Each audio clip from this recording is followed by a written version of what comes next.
भी अपनाया। तो बहुत अच्छा इस गांव में लग रहा है, लोग जागरूक हैं। हम लोग लखनऊ से आए हैं और यहाँ की जो टीम है जो काम करती है अक्सर करती रहती है। तो बाबा साहब और गौतम बुद्ध को मानना क्यों ज़रूरी है? गौतम बुद्ध और बाबा साहब ने ऐसा एक पाठ पढ़ाया हमारे समाज को जो मानवता और समानता का था। आज जो मौजूदा सरकार है वो आपके सारे अधिकारों को रोकना चाहती है। तो क्या आप लोग इसी तरीके के मन से मना के ही सिर्फ जागरूक रहेंगे कि संविधान को पढ़कर और अपने हक अधिकारों को जानकर भी 365 दिन, जैसे भारतीय समन्वय संगठन लक्ष्य की पूरी टीम 365 दिन, सिर्फ इसी गांव नहीं, हमारे बहुत प्रोग्राम लगते रहते हैं, गांव-गांव जाकर हमारा ये संदेश रहता है कि हर एक गांव के उस एक व्यक्ति को जागरूक करना है जो सिर्फ ये जो मई का महीना या अप्रैल का महीना ये पूजा पाठ जो सिर्फ एक महोत्सव के रूप में ना मनाए। जो सरकारें हैं वो चाहे पक्ष की हो या विपक्ष की हो, जो आपके अधिकार हैं वो आप तक कैसे पहुंचे? बताइए, स्कूलों की व्यवस्था क्या है? संविधान में आपके अधिकार क्या हैं? आपके जो भी बच्चे हैं उनके स्कूलों की शिक्षा और व्यवस्था क्या है? अभी हम लोग इस गांव में आ रहे हैं, यहाँ की व्यवस्था आप देख लीजिए। सबसे बड़ी बात है कि जो मामूली से मामूली जो सुविधाएं हैं, जो मूलभूत सुविधाएं हैं, वो भी गांव तक नहीं पहुंची हैं। तो बाबा साहब को आज गए इतने साल हो गए, बाबा साहब ने एक बात कही थी कि मैं अगर यहाँ से चला जाऊँ, इस दुनिया से चला जाऊँ, तो इस कारवां को किसी भी तरीके से रुकने मत देना, और अगर किसी भी तरीके से आप कुछ ऐसे आगे ना बढ़ा सको तो पीछे मत जाने देना। तो साथियों, भारतीय समन्वय संगठन लक्ष्य की जो टीम है ये प्रयास करती है हर गांव में, हर एक शहर में, हर एक पढ़े लिखे को, हर एक बिना पढ़े लिखे इंसान को ये जागरूक करने का पूरा प्रयास करती है कि आप अपने बच्चों को पहले तो शिक्षित बनाएं, और शिक्षा के साथ साथ आपके खुद के क्या अधिकार हैं, आपके वोट के क्या अधिकार हैं, और आपके वोट से आपकी सुविधाएं पहुंच रही हैं कि आपके गांव तक नहीं पहुंच रही हैं। शराब की दुकानें, ठेके खुले हुए हैं, उनको कैसा रोका जाएगा? आपके गांव में जब भी ठेके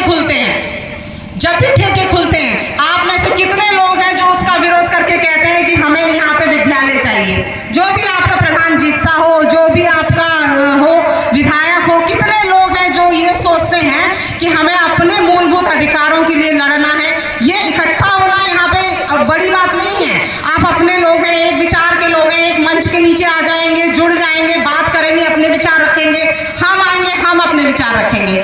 भारतीय समन्वय संगठन लक्ष्य की जो टीम है जो 365 दिन काम करती है, आप इस पर फेसबुक पे लाइव देखेंगे, जातीय शोषण हो हर एक मुद्दा और समाज का वो सामने से उठाती है। सामने से उठाने का मतलब ये होता है कि जब भी आपके साथ कोई जातीय शोषण होता है या विद्यालयों की कोई समस्या होती है, कोई उत्पीड़न होता है, कोई महिला के साथ छेड़छाड़ होती है, हर तरह के कामों में ये मुखर होकर बोलते हैं, सामने आके लड़ते हैं, शासन प्रशासन से सवाल पूछते हैं। क्या आप लोग नैतिक तौर पे अपनी जिम्मेदारी, अपने अधिकारों का वहन इस तरीके से करते हैं? हमारा एकमात्र यहाँ पे आने का या किसी भी गांव जाने का भारतीय समन्वय संगठन लक्ष्य का एक उद्देश्य रहता है कि जैसा गौतम बुद्ध ने कहा था हजारों साल पहले कि अपना प्रकाश खुद बनिए, अप दीपो भव। इसका मतलब क्या है कि जब भी आपके अधिकार छीने जाएंगे 2500 साल पहले भी, आज भी और आने वाले समय में भी, आपको अपना प्रकाश खुद बनना है। आपके लिए क्या जरूरी है, आपके लिए क्या, ऐसा तो नहीं कोई आपको गुलाम बनाना चाहता है, कोई आपको जानवर की तरह ट्रीट कर रहा है, कोई रोक रहा है कि आपके बच्चे ना पढ़े, कोई रोक रहा है कि आपको रोजगार ना मिले, क्योंकि बाबा साहब ने आधे से ज्यादा 80% लड़ाई आपकी लड़ के गए हैं। आपको सिर्फ वो थाली में खाना जो परोसा हुआ है उसमें आप लोग लात मारने का काम कर रहे हैं। कैसे? देखिए, महापुरुषों की जयंती मनाइए, खूब धूमधाम से मनाइए, एक मंच से बात करिए, लेकिन इस बात का विशेष तौर पर ध्यान रखिए कि जब भी आपके अधिकारों की बात आए, शासन प्रशासन के सामने डट के लड़के खड़े हो जाइए। आपके गांव में दूर दूर तक शराब के ठेके नहीं होने चाहिए, आपके गांव में विद्यालय होने चाहिए, और इसकी मांग हर एक वोट को, हर एक जब भी अपना वोट देने जाएं, आपका जो भी प्रतिनिधि है उससे आप सवाल पूछेंगे, और सवाल पूछने के साथ इस बात को भी रखेंगे कि अगर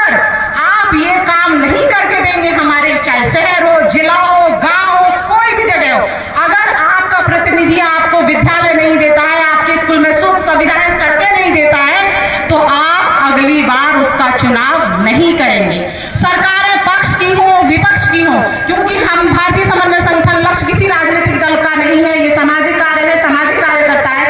लेकिन आपको भी पता है हमारी पार्टी कौन है, हम भी जानते हैं कि हमारी पार्टी कौन है, और हमें वो दलाल लोग भी पता है जो हमारे समाज को धोखा देके हमारे समाज के लोगों को बरगलाने का काम करते हैं। तो हमको साथ साथ कांसीराम साहब के जो मिशन है और जो उन्होंने बताया था कि हमारे देश में चमचे कैसे आएंगे, चमचे आपको रोकने के लिए आएंगे, आपको बताने के लिए आएंगे कि नहीं नहीं आप आधी रोटी में खुश रहिए, नहीं नहीं आपको विद्यालय नहीं चाहिए, ये आप ही में उठ के लोग आएंगे, आपको अधिकार नहीं चाहिए, आप संतुष्ट रहिए। लेकिन आपको शासन प्रशासन से सवाल भी पूछने होंगे, और जो भी आपका प्रतिनिधि होगा आपको वोट देने से पहले उनसे भी पूछना होगा।